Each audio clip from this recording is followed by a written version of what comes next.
les prières que vous avez faites pour les frères bien de Rosier les dimanches. Et il avait quitté le lundi soir. Il est à la maison. Et rendu hier, le soir, il s'est senti encore un peu mal, il sentait des étourdissements. Pourtant, tous les examens qu'on lui avait fait, on n'avait rien vu. Je lui avais dit que c'était des attaques. C'est comme s'il ne croyait pas vraiment, mais quand on a fait les examens, on a dit que c'était vraiment des attaques parce qu'on a rien vu. On a fait, je ne sais pas, l'endoscopie, je ne sais pas quoi. Donc on a mis des appareils par la bouche. On a regardé à l'intérieur, aussi par rapport à Anna, pour regarder aussi à l'intérieur, pour voir s'il y avait des choses qui étaient brisées, qui faisaient qu'il puisse saigner. Mais il n'y avait rien. Tout était correct, tout était en ordre. Et on a libéré le lundi soir, rentré à la maison le mardi. Il était bien toute la journée, il a même un peu travaillé. Et rendu le soir, il a encore reçu des attaques, il a fait des étourdissements, il a commencé à s'évanouir. Et il s'est évanoui 2 fois hier. Et il ne savait pas se tenir sur ses pieds. Il sentait des étourdissements, il sentait des vertiges. Quand il a pris connaissance, il m'a appelé. Je voulais appeler l'ambulance, mais il m'a appelé après. J'ai dit non, on va prier. Ce sont des attaques, tu ne peux pas aller, continuer à aller passer ton temps à l'hôpital pour rien. Parce que dans l'hôpital, une fois que tu arrives, ils vont seulement chercher à trouver quelque chose. Oui. Même s'ils ne trouvent pas, ils te gardent quand même. Des temps de dire évaluation, nanani, nanana, et puis tu passes 1 nuit, tu passes 2 nuits pour rien. Mais quand on a confiance au Seigneur, on sait ce qu'il est. Et j'ai prié avec lui, c'était une attaque de mort. On a prié ensemble, et Dieu l'a touché.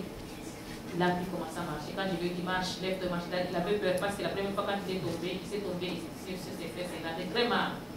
La deuxième fois quand il est tombé sur ses joues, il s'est fait mal. C'est qu'il avait commencé à avoir peur de se tenir debout, de peur qu'il puisse encore se faire ou bien même se fracturer ou bien se faire encore beaucoup plus mal dans la carte parce que là, il a frappé la tête par terre. Mais il s'est levé, il a marché, il n'en revenait pas, il a dit que j'ai toujours entendu que les paralytiques marchent, mais moi là, j'ai marché. Amen. Et il a béni le Seigneur et il a commencé à avoir un peu le mot de tête aujourd'hui. Je lui ai dit, c'est ma question de te reposer, tout ce qu'il a pour les gens. Il devait travailler pour ce soir. On a prié ensemble avant de venir ici et je sais qu'il va bien. Et donc, je pense que la séance prochaine, on sera ensemble avec lui. Priez pour lui. Et la sœur Jenny aussi m'a fait un SMS disant qu'elle ne se sent pas bien et il a un rendez-vous demain à rencontrer les médecins aussi. Et elle se sent très mal. Elle a demandé sa prière. Donc, on prie. Tout ce que je sais que le diable est en train d'attaquer l'église, mais il ne peut rien. Dites à ton voisin, le diable ne peut rien. Il ne peut rien contre l'église. Dites à ton voisin, il ne peut rien contre toi aussi. Il ne peut rien contre les frères et sœurs. Au nom de Jésus, nous chassons l'esprit des morts, les attaques maléfiques, les esprits méchants qui circulent à la fin de l'année, les sacrifices humains, des sorciers, des satanistes. Nous les chassons et renversons leurs plans. Nous brûlons leurs caméras cachées. Au nom puissant de Jésus-Christ, qui ne voient pas les enfants de Dieu de cette église, qui ne voient pas les peuples de Dieu partout dans le monde. Que tous ceux qui sont appelés à ton nom, Seigneur, soient gardés dans les creux de tes mains, protégés, sécurisés par toi. Garde-les, mon Père, mon Dieu, et accorde la santé au nom puissant de Jésus. Nous avons ainsi prié, nous te disons Amen. On a stoppé ces fléaux. Et nous savons que Dieu va continuer à faire encore des merveilles. Prie. Sachez une chose, la fin de l'année, dans le monde du ténèbre, ils ont toujours eu à faire un sacrifice. Chaque fois que la fin de l'année arrive, au monde du ténèbre, ils ont un bilan. Chaque sorcier doit faire un sacrifice par année. On lui demande autant de personnes qu'il doit sacrifier par année. Alors, quand l'année arrive à la fin et qu'il n'a pas encore atteint les nombres qu'on lui avait donnés, il doit se précipiter pour arriver à avoir ces nombres qu'on lui avait demandés. Ça, c'est un. De deux, eux, ils ne prennent pas de l'eau que nous prenons. Ils prennent du sang humain. Dans le temps de fête, ils doivent chercher à avoir le sang. Pour avoir le sang, il faut que tu tues quelqu'un pour avoir le sang. C'est leur breuvage qu'ils vont boire à Noël, à bonne année. C'est leur breuvage. Donc, ils doivent commencer déjà à emmagasiner à ce moment.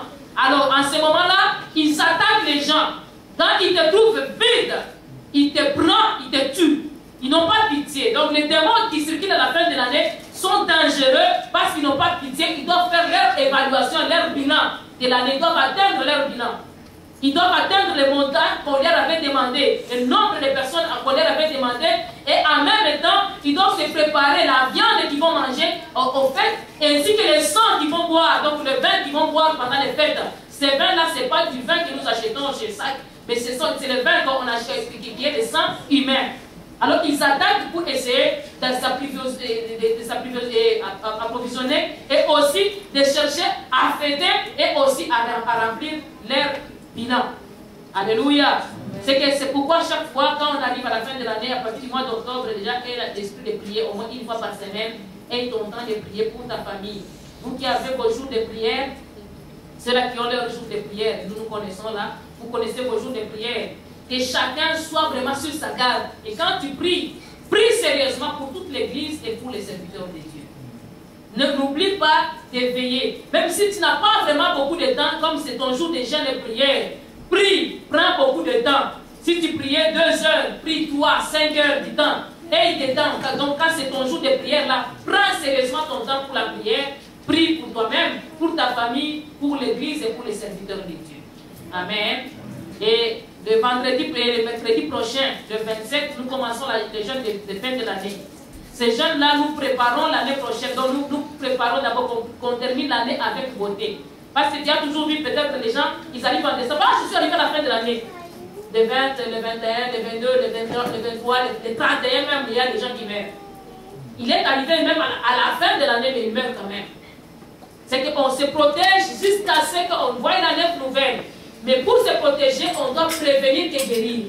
Alléluia. Parce qu'il y a des morts qui arrivent subitement. Il y a aussi des morts qui arrivent, qui prévoient aussi qu'il y a la maladie. Mais on prévoit, avant que le pire n'arrive, tu prévois déjà dans ta prière.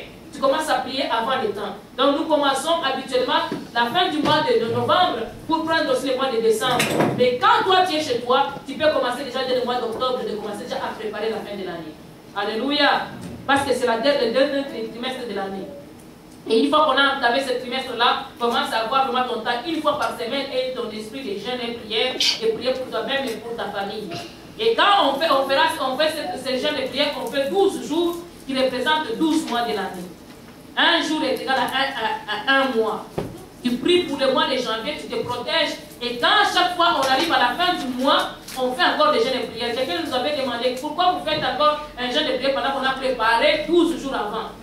Ces 3 jours que nous faisons la dîme du mois. Alléluia. Dieu nous a donné 30 jours pour vivre. Et nous faisons 3 jours pour reconnaître ses bienfaits et recommander aussi le mois prochain pour la semaine. Bien qu'on l'avait déjà fait, mais on le fait maintenant cette fois-là en détail. Amen. Parce que chaque mois, le 12 jours, on fait seulement 1 jour pour 1 mois. Mais les 3 jours, nous faisons 3 jours pour 1 mois. On fait beaucoup plus de détails, mais aussi c'est notre dîme de jours que Dieu nous a donné. Parce qu'il y a des détails qu'on donne la dîme de tout.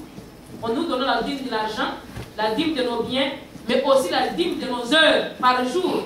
Si tu es fort, prie 2 heures 40 minutes. Si tu es fort. C'est la dîme des heures que Dieu t'a donné dans 24 jours et 24 heures par jour. Si tu as le temps, tu fais 2 heures 40 minutes.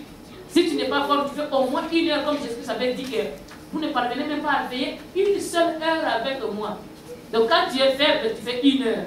Quand tu es fort, tu fais 2 heures 40 par jour. Et tu peux même aller au-delà si tu es capable et si tu as aussi le temps. Amen. Amen. Donc ce sont des choses qu'un chrétien doit apprendre pour se préparer dans sa vie spirituelle. Paul dit ceci, les exercices physiques sont bons, mais les exercices spirituels sont mieux. Les exercices spirituels, ce sont des prières, des jeûnes, ce sont des entraînements spirituels qui te préparent à te sanctifier, à devenir très fort spirituellement, à devenir aussi efficace spirituellement. Quand on fait des exercices physiques, c'est pour que nous devenions forts physiquement. Mais spirituellement aussi, quand on jeûne, on prie, c'est pour nous rendre encore forts spirituellement. Tu auras de l'énergie spirituelle quand tu pries beaucoup. Tu auras de l'énergie spirituelle quand tu jeûnes aussi. Tu auras de l'énergie spirituelle quand tu combats. Quand tu fais des prières de combat, tu vas devenir aussi fort au combat. Alléluia. Ceux qui fuient les combats, ils deviennent aussi faibles dans les combats spirituels. Mais ceux qui font des combats spirituels, ils deviennent aussi forts. Comme on a déclaré l'année de conquête, je vous avais dit qu'il y aura des combats. On aura remporté les combats. Quand tu as remporté les combats, tu as une coupe, tu as une victoire. Et là, tu as monté un autre niveau. Alléluia. Donc c'est une année qui nous détermine à monter un niveau. Et c'est pourquoi le diable est en train de nous tester maintenant. Est-ce qu'on est fort ou pas?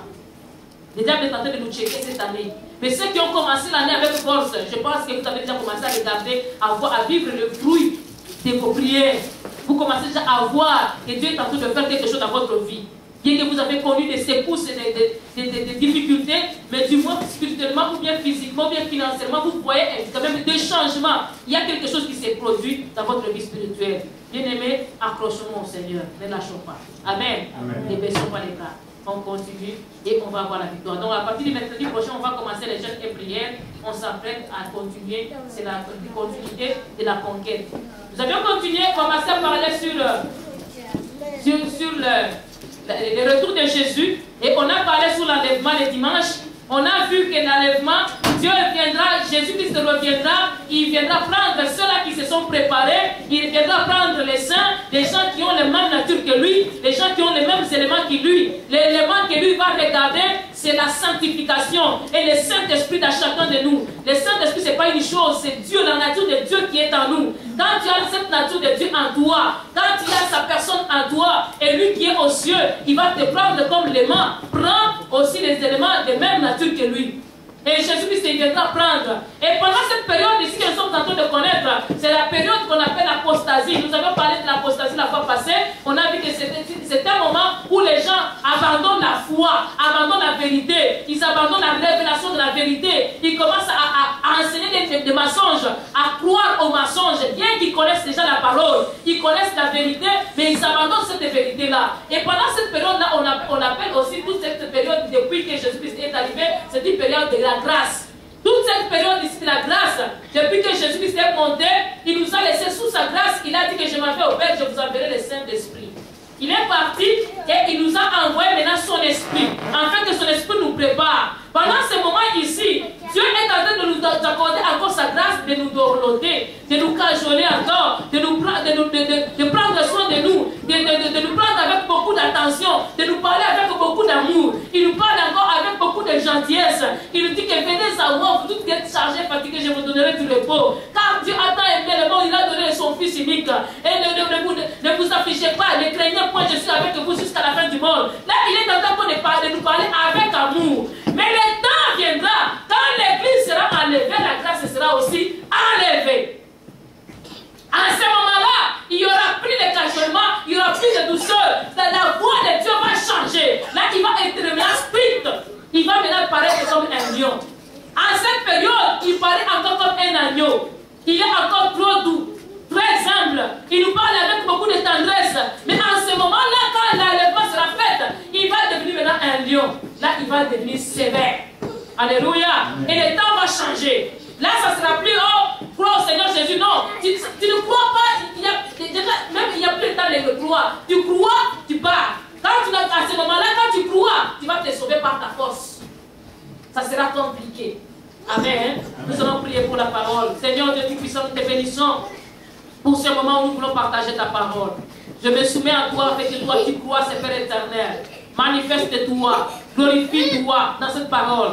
Saint-Esprit, toi qui es l'enseignant par excellence, enseigne-nous. Dis-nous des merveilles, les mystères, mon Père, mon Dieu, de la tribulation. Révèle-nous, mon Père, mon pas cette période. Et parle à nos cœurs, Père de gloire. Dispose-nous à nous préparer, à être prêts pour l'enlèvement. Manifeste-toi, Adonai, à travers cette parole. Je résiste à tout ce qui pourra la contredire. Ni mon Père, mon pas la résister. Tout blocage de la révélation, je les détruis et je les brise. Je les renvoie dans les habits au nom puissant de Jésus. Je libère le Saint-Esprit à être manifeste.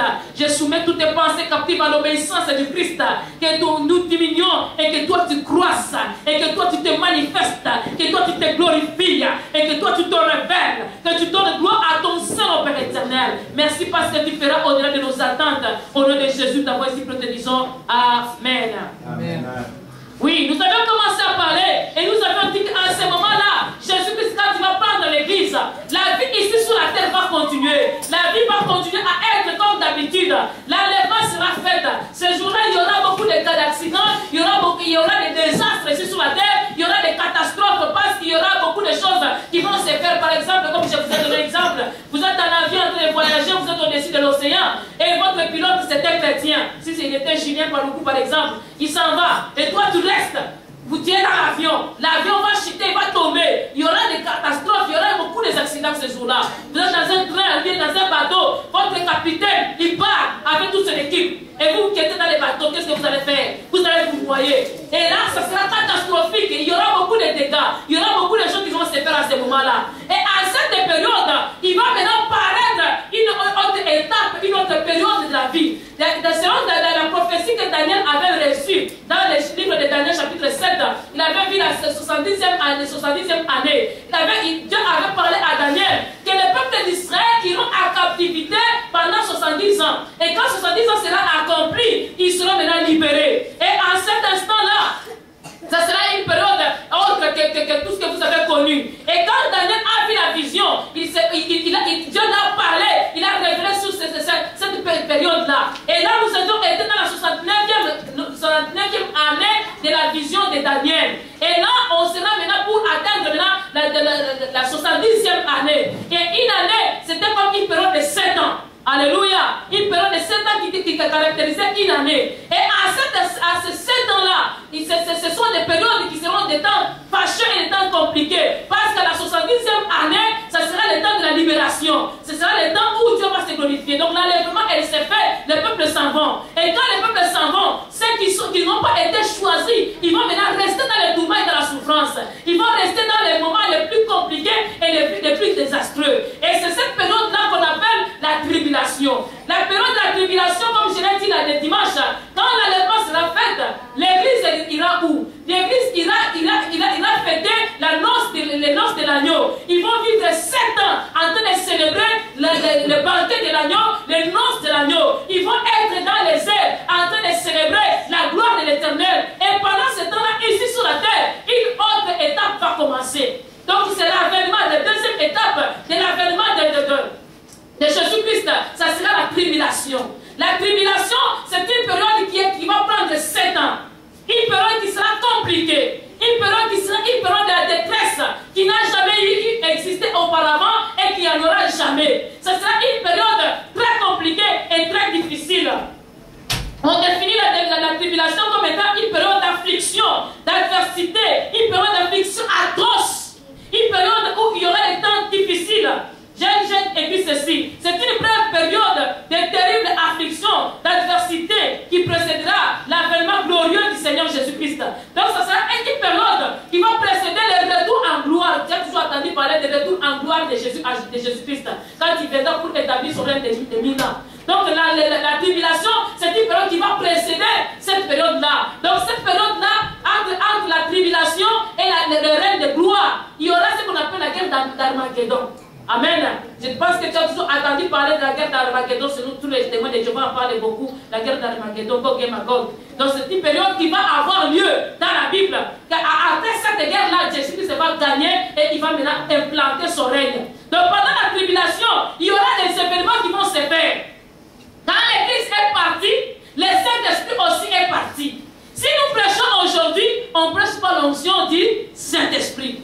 Nous prêchons pas la révélation du Saint-Esprit. C'est le Saint-Esprit qui nous donne la parole, qui donne la compréhension de la parole, qui donne la capacité de comprendre les mystères de Dieu, de comprendre la parole et les événements de Dieu, qui nous fait même croire et aspirer à de grandes choses venant de la part du Seigneur. Quand l'Église maintenant sera partie, l'Église est partie, l'Esprit est parti, l'Esprit est retourné au Seigneur. Alléluia. Amen. Nous allons maintenant aller vivre avec le Seigneur et célébrer avec lui dans les airs, dans le paradis. Nous allons vivre là-bas pendant 7 ans. Et pendant ce temps-là que nous sommes au ciel, dans les 7 ans que nous serons là-bas au ciel, ici sur la terre, la vie continue, il y aura maintenant le diable qui va paraître maintenant. Alléluia. Amen. Ça sera un temps où le diable va se manifester. Il ne va pas lui-même paraître comme ça physiquement. Il va envoyer ces 3 envoyés qu'on appelle là-bas l'Antichrist. Et le deuxième qu'on appelle les faux prophètes. Et le troisième qu'on appelle la bête. Il y a 3 personnes qui vont paraître, les trois personnes qui forment la trinité satanique. Alléluia. Il y a l'antichrist, la bête et le faux prophète qui forment la trinité satanique. Parce que le diable il imite Dieu. Mais lui il n'est pas un en 3. Il n'est pas 3 en 1. Mais lui il est 3 en 3. Alléluia. Il est divisé. Ces 3 personnes-là, la personne qu'on appelle Antichrist, ce sera une personne qui va être contre l'attaque. Antichrist, donc il est contre Christ. Il s'oppose à tout ce qui est Christ. Il s'oppose à tout ce qui est de Jésus. Jésus. Il ne va rien savoir de ce qui concerne Jésus. Il y a un antichrist qui va dominer sur toute la terre, qui va commencer à dire aux gens, comme aujourd'hui il y a des guerres, c'était les signes que nous avons vus, qui montrent que Jésus-Christ est prêt pour revenir prendre son église. Et ce sont ces gens-là qui sont en train de semer ces troubles. Et à cette personne-là, ce qu'on appelle aujourd'hui les Illuminati, tout ça, ce sont des gens qui sont en train de se préparer, ce sont des antichrists. Alléluia. Il y a un antichrist et il y a aussi plusieurs antichrists. Amen. Amen. Amen. Nous allons essayer de le voir aujourd'hui. Il y a plusieurs antichrists. Tu peux regarder dans ta Bible. D'abord, nous allons prendre nos Bibles. Par rapport à la tribulation, Daniel chapitre 12, verset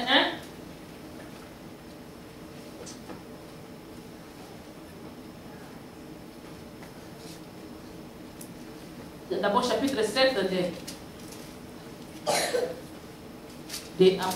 Daniel. Chapitre 7.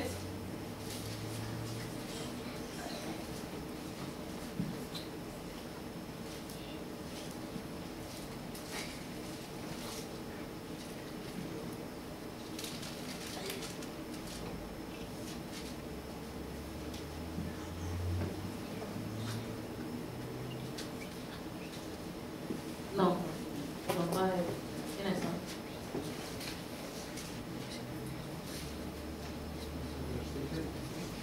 Un instant, je vais faire des passages. Matthieu 24 d'abord. Matthieu chapitre 24, verset 21. 24, verset 21. On dit ceci, car alors la détresse sera si grande qu'il n'y en a point eu de pareil depuis le commencement du monde jusqu'à présent et qu'il n'y en aura jamais. Apocalypse 7. Apocalypse maintenant chapitre 7. Verset 14.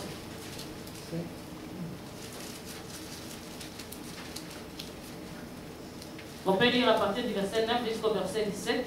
Une fois pour toutes, pour ne pas couper les lectures.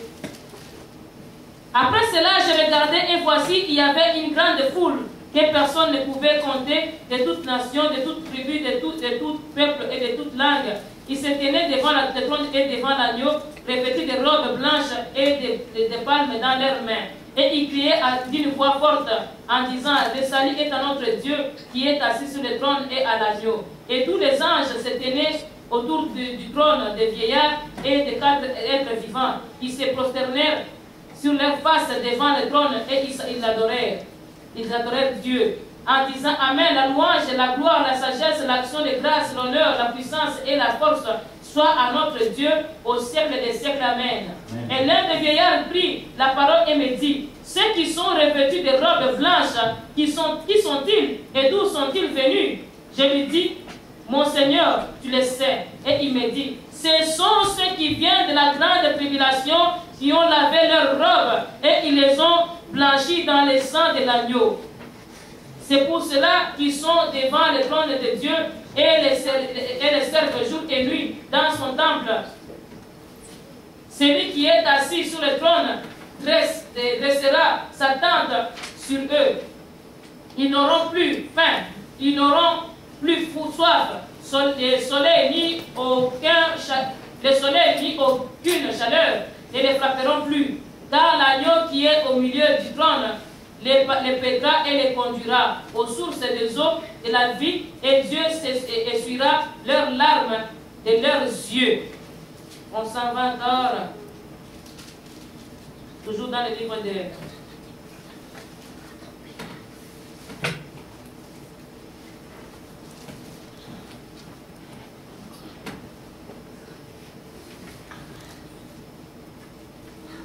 on s'en va dans le livre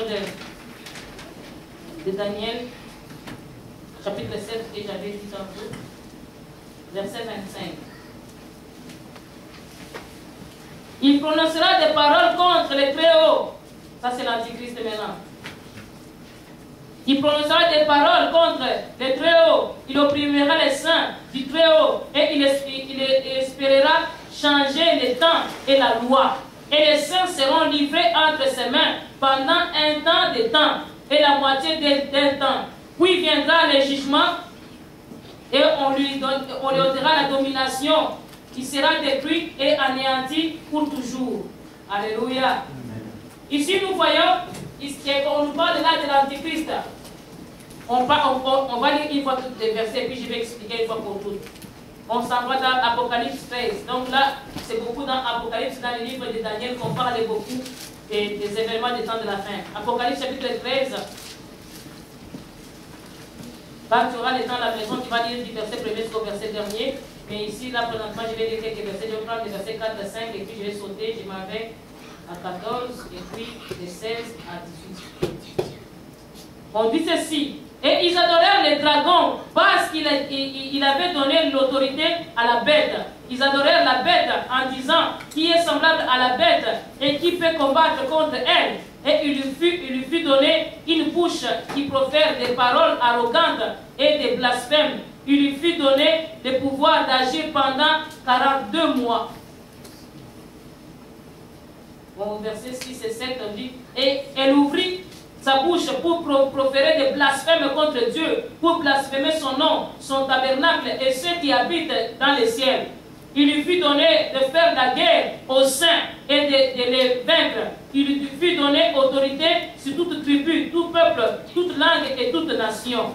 Verset 14. Et elle séduisit les habitants de la terre par le prodige qui lui était donné d'opérer en présence de la bête, disant aux habitants de la terre de faire une image de la bête qui avait été blessée par l'épée et qui vivait. 16. Et elle fit que tous, petits et grands, riches et pauvres, libres et esclaves, reçoivent une marque sur leurs mains, droite ou sur leur front, et que personne ne puisse acheter ni vendre sans avoir la marque, le nom de la bête ou le nombre de son nom. C'est ici la sagesse que celui qui a de l'intelligence calcule le nombre de la bête, car c'est un nombre d'hommes et son nombre est 666. Et chapitre 14, verset 9. 14, verset 9, on dit ceci. Et un troisième ange le suivit en disant, d'une voix forte, si quelqu'un adore la bête et son image et reçoit une marque sur son front ou sur sa main, il boira lui aussi du vin de la fureur de Dieu versé sans mélange dans la coupe de la colère, et il sera tourmenté dans le feu et le soufre devant les saints anges de l'agneau. Et la fumée de leur tourment monte au siècle des siècles, et ils n'auront de repos ni jour ni nuit. Ceux qui adorèrent la bête et son image, et quiconque reçoit la marque de son nom. C'est ici la persévérance des saints qui gardent les commandements de Dieu et la foi de Jésus. La foi de Jésus, oui. Nous venons donc de lire les passages. Tu peux lire aussi les passages 1 Jean chapitre 2 verset 18. Je vous ai dit, on lit une fois pour tous ces passages et puis je vais expliquer une fois pour toutes. 2 Jean verset 18. Et chapitre 2 verset 18. 1 Jean plutôt. 2 Jean c'est un chapitre. 1 Jean chapitre 2 verset 18. Nous lisons ceci. Petits enfants, c'est la dernière heure. Et comme vous avez appris qu'un antéchrist vient, il y a maintenant plusieurs antéchrists. Car par là, nous connaissons que c'est la dernière heure. Amen. Donc on parle des antéchrists.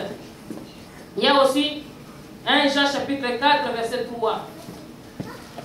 Et tout esprit qui ne se déclare pas publiquement pour Jésus n'est pas de Dieu. C'est celui de l'Antichrist dont vous avez appris la venue et qui maintenant est déjà dans le monde. Alléluia.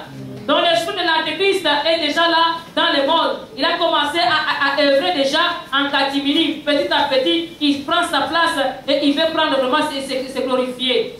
Chapitre 7 de Apocalypse. Nous l'avons déjà lu, chapitre 7, verset 3 à Nous avions lu ça, non? Oui. On a déjà lu le chapitre 7 de Apocalypse. Le dernier passage que nous allons lire, c'est Apocalypse 16, verset 16 par rapport à Armageddon. Chapitre 16, verset 16.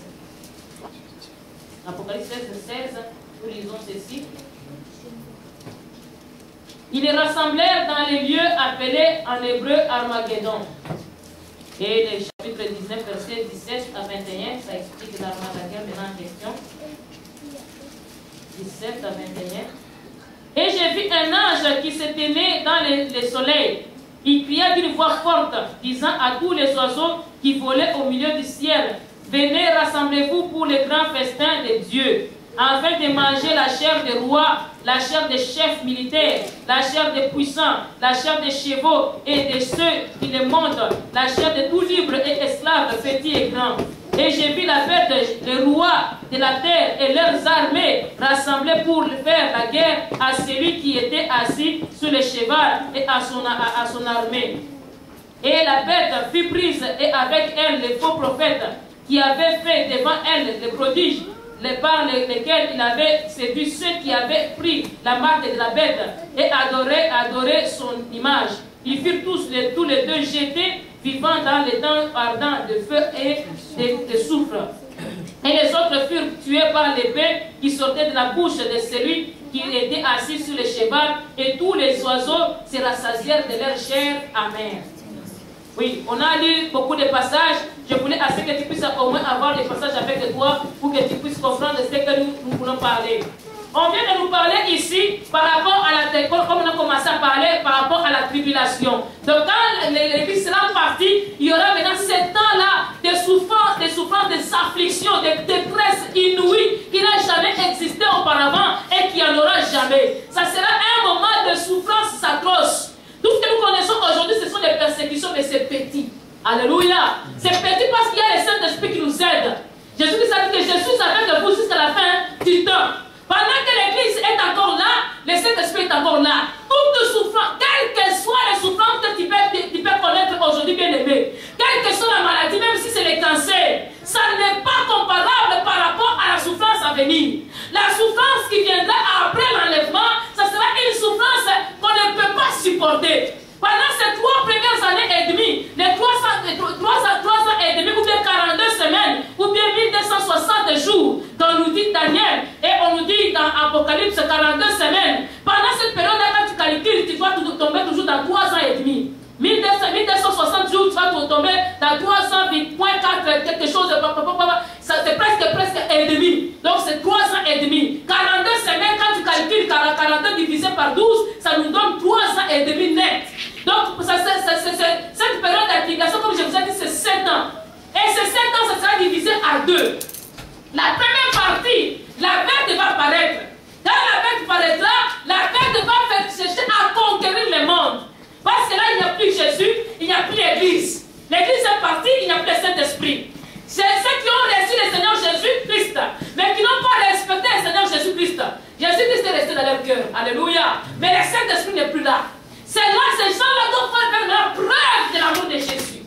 Ils doivent aimer maintenant, c'est qualifié qu'ils ont vraiment aimé Jésus. Parce que maintenant là, tu peux dire que j'aime Jésus. Tu peux te demander, prouve-le-moi. Ah Seigneur, je t'aime, je marche dans la sanctification. Mais les jours de l'enlèvement, maintenant, ça va préciser, est-ce que tu as vraiment marché dans la sanctification? Je vous ai dit que quand on reçoit le Seigneur Jésus, on devient une épouse. Mais quand il vit dans notre cœur, on respecte ses lois. Mais quand on ne respecte pas ses lois, on l'a reçu, mais il n'est pas à nous. Alléluia. Et ce temps-là, il y aura aussi des saints qui seront distraits. Les saints qui n'ont pas marché dans la sanctification. Pendant cette période-là, les saints-là, ils vont rester. Parce qu'ils n'ont pas suivi la loi de Dieu. Ils n'ont pas respecté les normes de Dieu. Ils n'ont pas observé les 10 commandements de Dieu. Ils ont blasphémé. Ils ont commis l'impudicité. Ils ont tué. Ils n'ont pas sanctifié les sabbats. Ils n'ont pas honoré leur père ni leur mère. Ils n'ont pas adoré le seul Dieu. Ils ont adoré aussi des choses. Ils ont adoré aussi les chiens. Ils ont adoré tout ce qu'ils pouvaient adorer. Ils ont volé. Ils ont tué. Ils ont menti. Ils ont aimé les femmes des autres. Ils ont aussi envié les biens des autres. Ces gens-là n'ont pas respecté les 10 commandements. Ils vont rester. Bien qu'ils ont reçu le Seigneur Jésus. Bien qu'ils ont été baptisés, bien qu'ils parlaient en langue, ils ont été baptisés en langue, ils vont rester. Les Saints-Esprit seront partis parce qu'ils n'ont pas respecté, les Saints-Esprit ne peuvent pas les prendre. Parce qu'ils n'ont pas gardé l'élément qui est dans Jésus-Christ, qui est la sanctification. Alléluia. Et pendant ces 3 premières années-là, les 3 ans et demi, l'Antichrist maintenant, il va régner. L'Antichrist, c'est celui qui contredit Christ, qui nie sur tout ce qui est la divinité. Et Antichrist égale bête. Alléluia. L'Antichrist, c'est celui-là même, la même personne qu'on appelle aussi la bête. Aujourd'hui, on a essayé de regarder, de chercher qui sont les antichrists. Il y a plusieurs antichrists. Mais qui sera maintenant ce qu'on appelle l'antichrist, pas les anti. L'antichrist qui va représenter Satan sur la terre. Parce que ici, quand tu lis dans la Bible, tu vas voir que Satan, dans le verset que nous allons lire au début là-bas, au chapitre 13, on dit que les dragons l'ont donné son pouvoir. Les dragons, c'est Satan. Et on a bien précisé que les dragons, c'est les serpents anciens. C'est les serpents anciens dans les jardins de Dieu qu'on voit que c'est Satan. Donc les serpents anciens, les dragons ont donné son autorité à l'antichrist qui est la bête. Il lui a donné tout son pouvoir de faire des miracles, d'opérer, de faire même descendre les feux du ciel et d'évoquer les miracles. Ça va s'opérer. Il va chercher à conquérir les cœurs des gens. Comme l'église est partie, les gens seront dans la tristesse. Oh, l'enlèvement s'est fait parce que les chrétiens qui sont restés, ils vont commencer à dire que c'était l'enlèvement. Il y aura, et l'antichrist, lui, quand il va entrer, il va prendre toutes les Bibles. Alléluia. Il va enlever le nom de Jésus. Partout où il était, il y avait le nom de Jésus. Il va enlever, il va s'installer. Il va demander à ce que les gens puissent l'adorer lui. Il va demander à ce que tout le monde se soumette à sa volonté. Il va vouloir à ce qu'on puisse l'adorer comme on adore Jésus. Que les gens se prosternent au-devant de lui. Il va aller s'asseoir jusque dans les lieux très saints.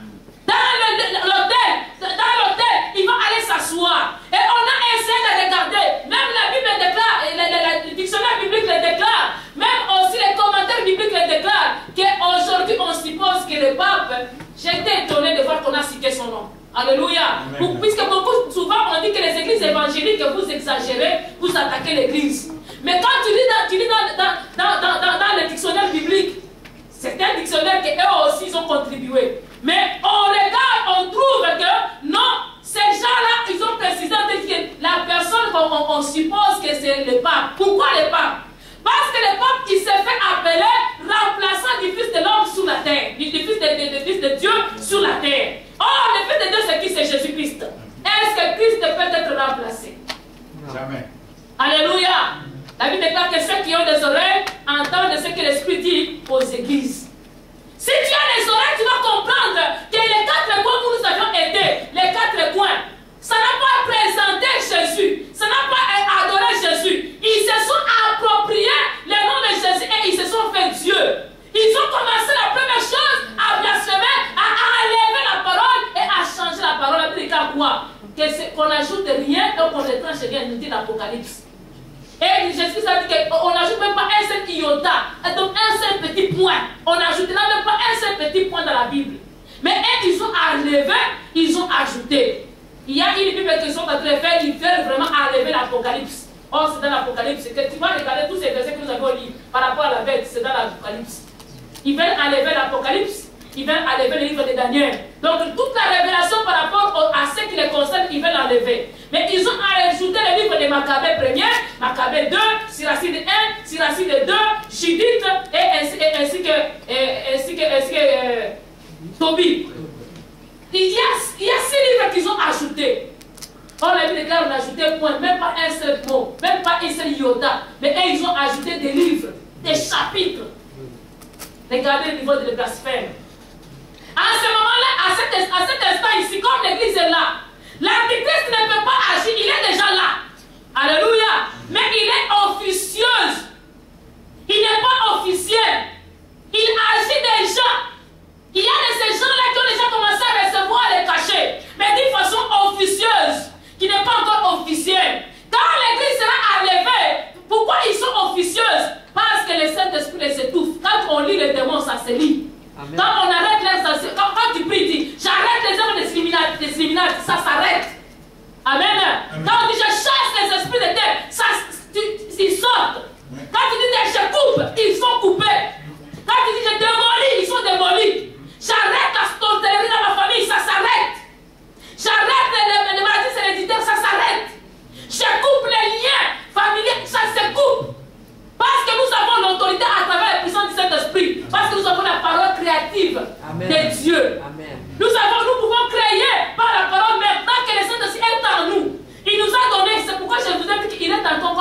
dorloter. Vous priez, Seigneur, aide-moi, il vient. Quiconque invoquera le nom du Seigneur sera sauvé, même un voleur. Je vous avais donné ici un exemple de quelqu'un qui avait parti voler. Et il a dit, Seigneur, pasteur, priez pour moi. Là, le travail que j'ai fait cette nuit. Le pasteur a prié. Il est parti voler. On a failli l'attraper, mais on n'a pas attrapé parce qu'on avait prié pour lui. La dernière fois, le pasteur a dit que non. Il dit, Seigneur, que ta volonté soit faite. Ce jour-là, on l'a arrêté, on l'a tiré dessus et il est mort. Pourquoi? Parce que toute la vie, quiconque invoquera le nom du Seigneur sera sauvé.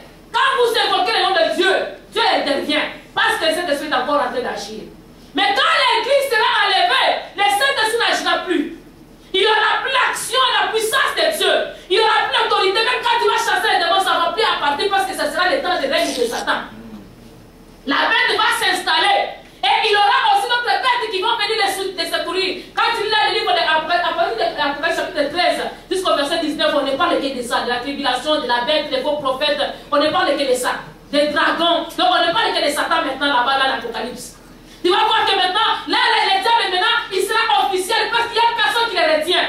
Maintenant, là, c'est le Saint-Esprit qui les retient. Il veut agir, mais les églises, partout dans le monde, on prie. On chasse les démons, on les tient, on ferme, on bloque.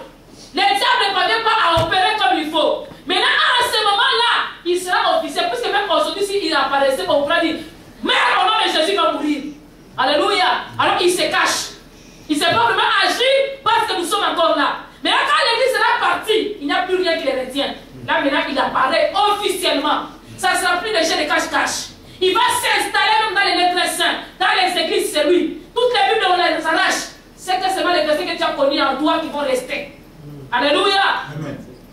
Que ça reste là-bas dedans. On ne l'a plus la Bible comme ça, dit que ce qu'on se partage comme aujourd'hui dans les pays asiatiques là-bas où on combat les églises. Les gens se diffusent les faits de la Bible, ils se cachent avec ça. Ils ont encore l'autorité de se cacher et de lire ça, même dans la toilette, parce qu'il y a encore le Saint-Esprit. Mais à ce moment-là, il va ravir tout. Quand on te surprend avec ça, c'est un problème. On te tue. Donc ils vont ravir toutes les Bibles. Et les gens vont avoir seulement les versets qu'ils ont en eux. Combien de versets est-ce que tu connais?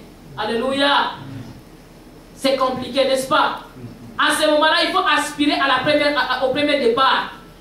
Parce que ce sera le temps de la grâce. On peut partir tranquillement sans connaître beaucoup de souffrances. Tout ce que nous pouvons connaître de souffrances, c'est ce que nous connaissons aujourd'hui. Les persécutions, quelquefois les difficultés, mais c'est vraiment minime par rapport à ce qui va venir. Et à ce moment-là, pendant 3 ans, l'Antichrist, il va chercher à se confirmer. Il va chercher à donner la paix, à attirer l'attention de tout le monde, à séduire tout le monde. C'est ainsi qu'il va opérer avec ce qu'on appelle les faux prophètes. Dites faux prophètes. C'est pourquoi vous voyez aujourd'hui, il y a beaucoup de faux prophètes qui commencent déjà à naître. Et ils commencent déjà à opérer, mais c'est encore en catimini. Ils travaillent avec la puissance diabolique mais cachée. Alléluia. Ils ne disent pas que c'est Satan qui les utilise, ils utilisent le même nom de Jésus que nous utilisons. Mais à ce moment-là, ça sera officiel. Parce que c'est Satan qui va agir. Pendant ces 30 ans-là, les prophètes vont faire des miracles, les faux prophètes. Ils vont faire des miracles, ils vont faire des guérisons, ils vont faire des prodiges, même à faire descendre les feux du ciel sur la terre. Ils seront capables de faire descendre les feux du ciel. Vous voyez le niveau où la puissance qu'ils auront. Ils auront une autorité extraordinaire. Et ils vont séduire les gens. La vie de quand même, si ça c'est possible, ils pourront même séduire même les saints. Quels sont ces saints ici? Ce ne sont pas les saints qui ont été enlevés. Alléluia. Parce que les gens disaient que, c'est pourquoi Dieu a réduit pour les saints. Ce n'est pas pour les saints, nous qui serons partis. Pour les saints qui seront restés. Est-ce qu'on se comprend? Amen. Ces saints-là maintenant, qui vont rester, ils vont connaître les souffrances atroces, l'humiliation, les persécutions qu'ils n'ont jamais connues. Parce que, pour acheter, tu dois avoir les cachets. Et une fois que tu as les cachets, donc tu dis que toi, tu t'en vas en enfer. Tu oublies Jésus pour l'éternité. Tu acceptes d'aller au feu. C'est ce qu'on nous a parlé dans le passage que nous venons de lire tantôt. Donc tu acceptes que tous ceux qui vont fléchir leurs genoux, ils vont accepter donc d'adorer la bête. Ces gens-là, ils vont se préparer à aller directement au feu éternel. Au feu ardent éternel. Ils ne vont pas connaître Jésus. Donc, pour acheter, il faut que tu aies le cachet. Pour vendre, il faut avoir des cachets. Donc pour manger, il faut avoir des cachets. Pour se vêtir, il faut avoir des cachets. Pour le transport, il faut avoir des cachets. Pour les soins médicaux, il faut avoir des cachets. Pour être scolarisé, il faut avoir des cachets. Donc il ne pourra plus rien faire sans quoi? Sans les cachets. Maintenant, il y aura des gens là qui ne supportent pas la faim. Quand on dit gênant, les gens refusent de gêner. Mais ce moment-là, pour manger, il faut que tu aies les cachets. À cause de la faim, beaucoup d'autres personnes ils vont accepter, ils vont finir par lâcher. Alléluia. Amen. Mais pendant ce temps-là, au ciel là-bas, l'église, nous autres là, nous sommes en train de nous réjouir, parce que moi je ne serai pas parmi ceux qui vont rester là. Qui va partir avec nous? Alléluia. Il faut aspirer à partir au premier groupe. Parce que le deuxième groupe, ça ne sera pas évident. Et le deuxième groupe, on appelle les martyrs. Amen. Pour se sauver, il faut que tu puisses, pour être sauvé, il faut que tu acceptes de souffrir. Est-ce que tu aimes Jésus? Je l'aime. On coupe les doigts. Tu aimes Jésus? On coupe les oreilles. En ce moment-là, manger seulement c'est un problème. Tu n'auras plus le sommeil parce que tu auras toujours cette chair ici. Ça ne sera pas une chair qui va changer. Ça sera la même chair que nous avons aujourd'hui. À commencer à mourir tranquillement de la faim. Vous pensez que c'est facile, hein? Quand on gêne, au moins on sait qu'on est en train de gêner. Dieu essaie de en train de nous fortifier. Mais quand on gêne maintenant, sans cause, tu as envie de manger, mais il n'y a pas de nourriture parce que tu n'as pas de cachet. Ce ne sera pas évident. Et tu me demandes peut-être que je meurs vite même. Mais la mort ne va pas venir vite. Parce qu'une personne pour mourir de la faim, il faut faire 18 jours. Mourir bien là, le sein est fini, tout est fini. 18 jours.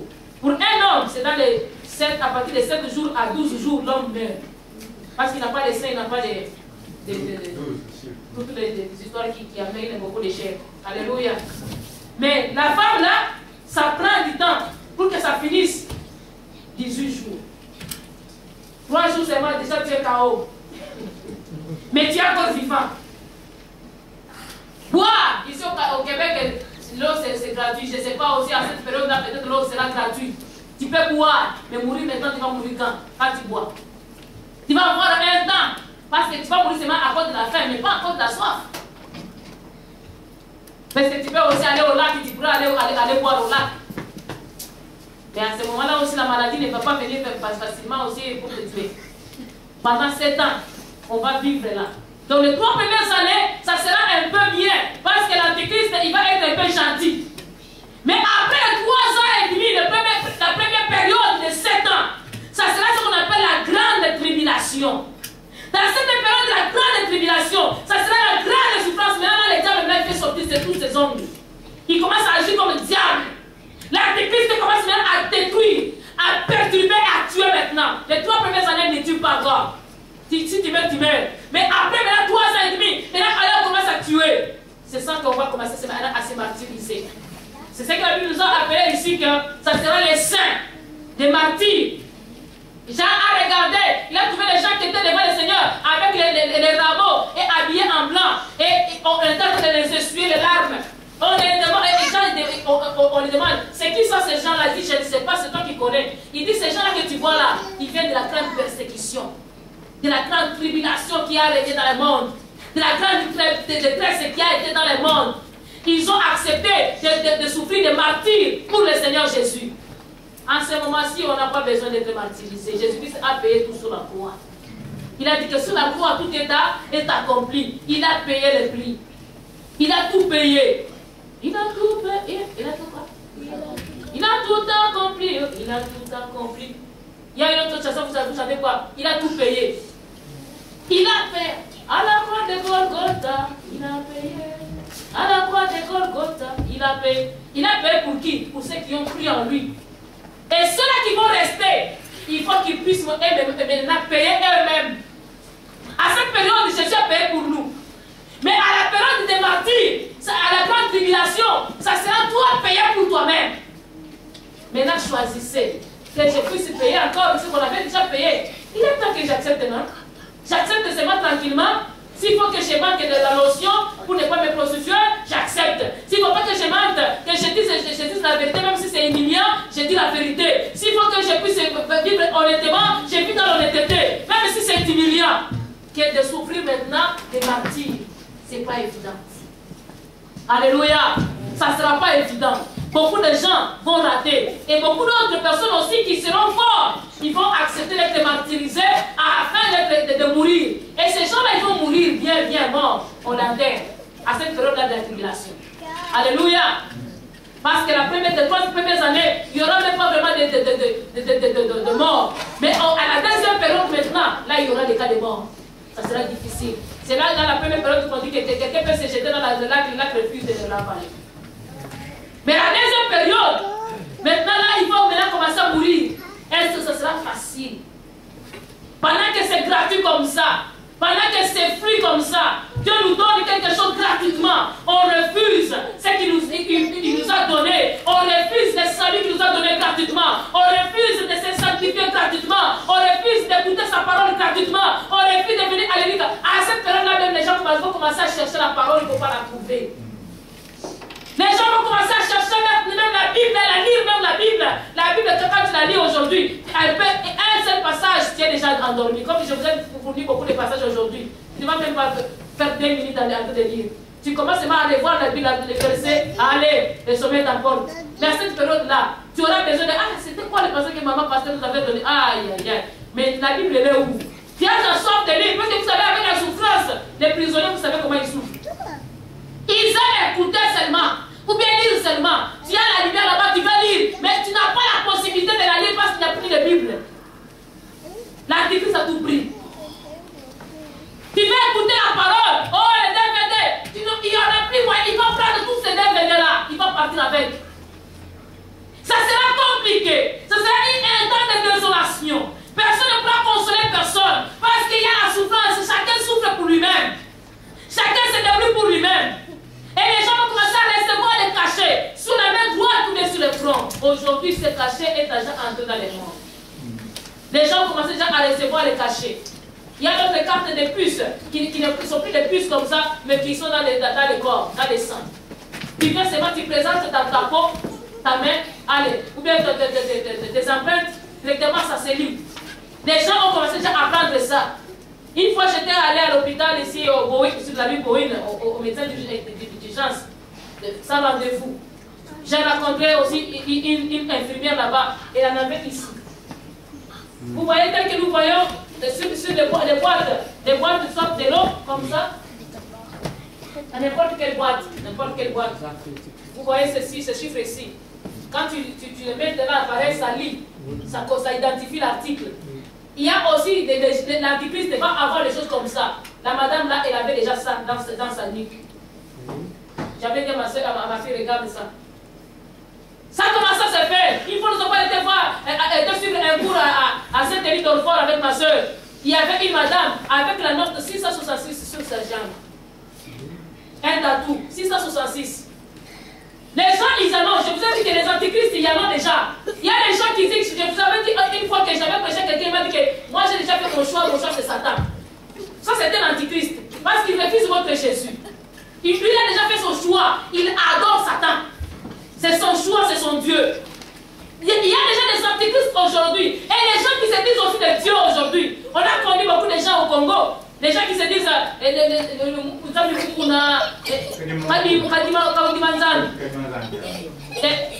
a beaucoup de dieux. Des gens qui se disent déjà aujourd'hui des dieux. Donc il va qu'on les adore. Ce sont déjà des antichristes qui seront au service de Satan. À ce moment-là, ils vont œuvrer pour Satan. Ces gens-là seront derrière Satan. Ils vont avoir des titres, ils vont avoir des grades, ils vont avoir des bénédictions, des richesses. Et ils vont vraiment régner. Ils vont aussi dominer avec Satan pendant cette période-là.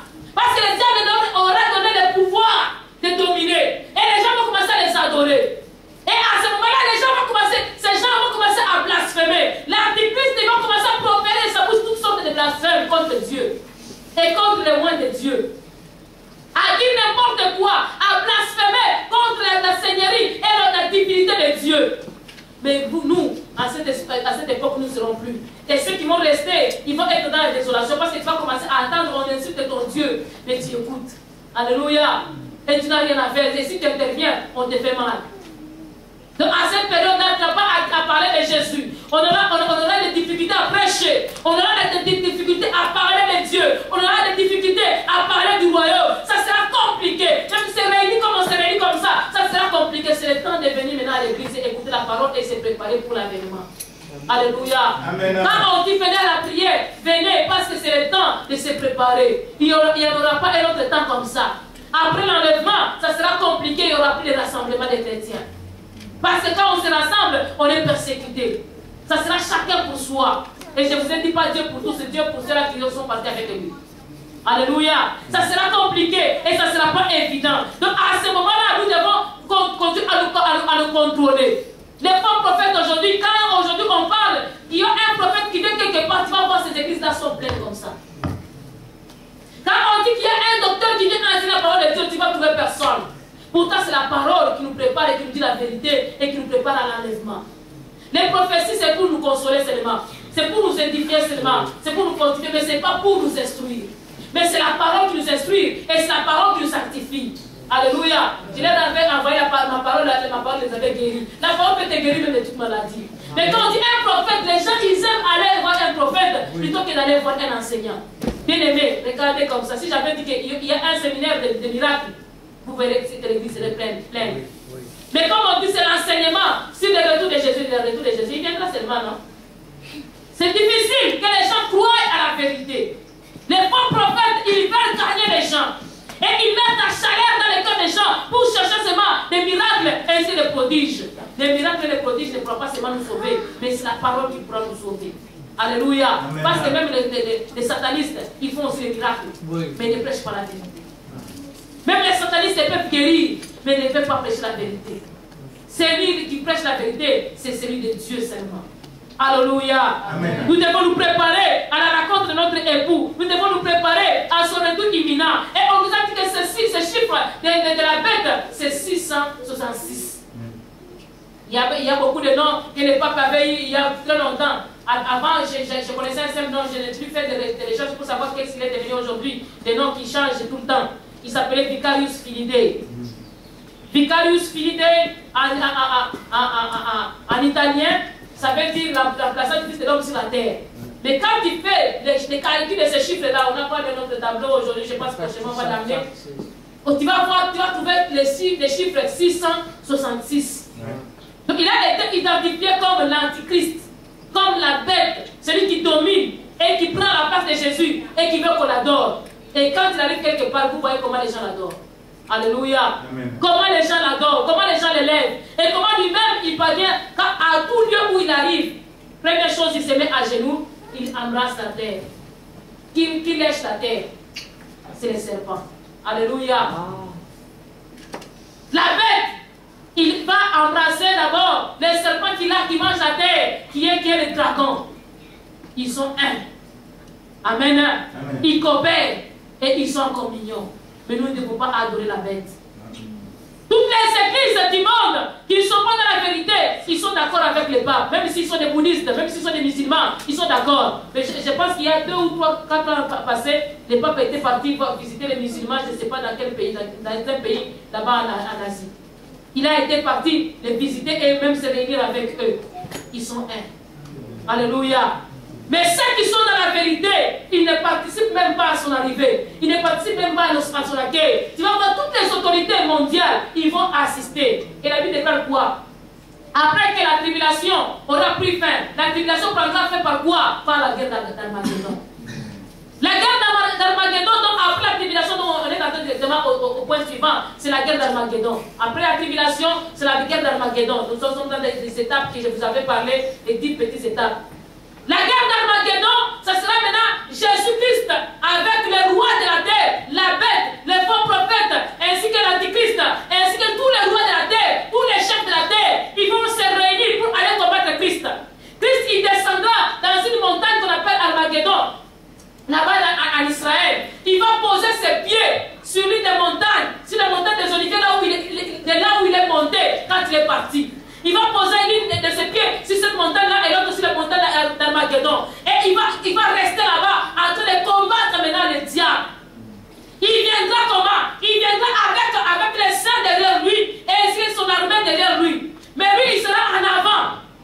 Parce que quand l'église est partie avec l'époux, ils ont été là-bas. Il a dit que là où je suis, soyez aussi. Donc ils ne peuvent plus se séparer. Quand un homme se marie, il ne se sépare plus avec sa femme. Mais là, quand il viendra combattre, ce n'est pas la femme qui va passer en avant. Pour les hommes qui ont l'habitude de marcher avec vos femmes, où la femme passe en avant, toi tu restes en arrière, c'est dangereux. Alléluia. Il s'est de la protéger. Amen. Essayez de faire l'arrière-plan, l'arrière protection. Et il sera en avant. Son armée en arrière de lui et les seins derrière. Et lui, il va se présenter. Ça ne sera pas un combat comme les gens ont toujours dit qu'on va se lancer des armes. Les gens sont en train de préparer aujourd'hui des grandes munitions, des grandes armes, des armes nucléaires qui vont bouleverser le monde. Zéro. Ils sont en train de perdre leur temps inutilement. Parce qu'à cette guerre-là, ça ne sera pas les armes nucléaires, les bombes nucléaires, ou bien je ne sais pas, les stériles, ou bien quoi qui va combattre, ou bien les chars de combat, ou bien je ne sais pas, les flèches, ou bien les... Non, ça ne sera pas les armes physiques que nous voyons. Et ils vont venir avec les armes parce qu'ils sont charnels. Alléluia. Ils vont préparer les armes nucléaires pour combattre Christ. Ils savent ce qu'ils font. Ils savent qu'ils vont combattre le roi des rois. Et ils sont en train de se préparer. Ils vont venir avec leur intelligence charnelle, disant qu'on va les bombarder, voir qu'ici il ne va pas mourir. Et Christ il va venir, il pose ses pieds sur la montagne des Oliviers. Là où il est monté. Et quand il va fouler cette fois-là sur la terre, parce que quand il viendra prendre l'épouse, il ne va pas fouler ses pieds sur la terre. Il va rester en haut. Ouais. Alléluia. Ouais. Mais quand il reviendra pour combattre, il va venir maintenant, il va poser ses pieds sur la montagne des Oliviers.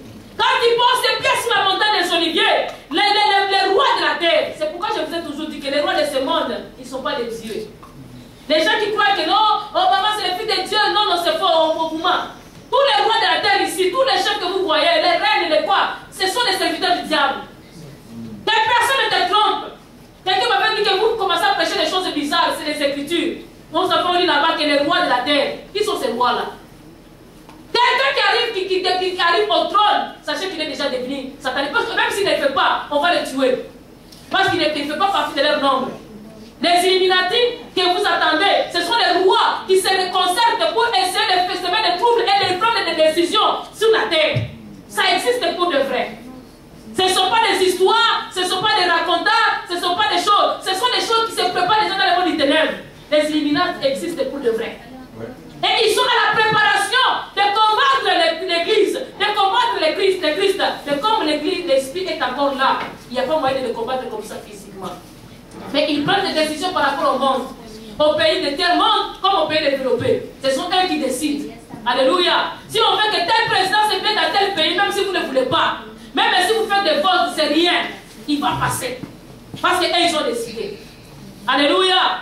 Ce sont eux qui décident pour le monde. Et à ce moment-là, ils sauront aussi les signes. Ils vont voir Jésus, puisque quand Christ va revenir, je vous ai dit qu'il va poser ses deux pieds sur la montagne des Oliviers. Et la Bible déclare tout œil le verra. Et les bons et les mauvais vont le voir.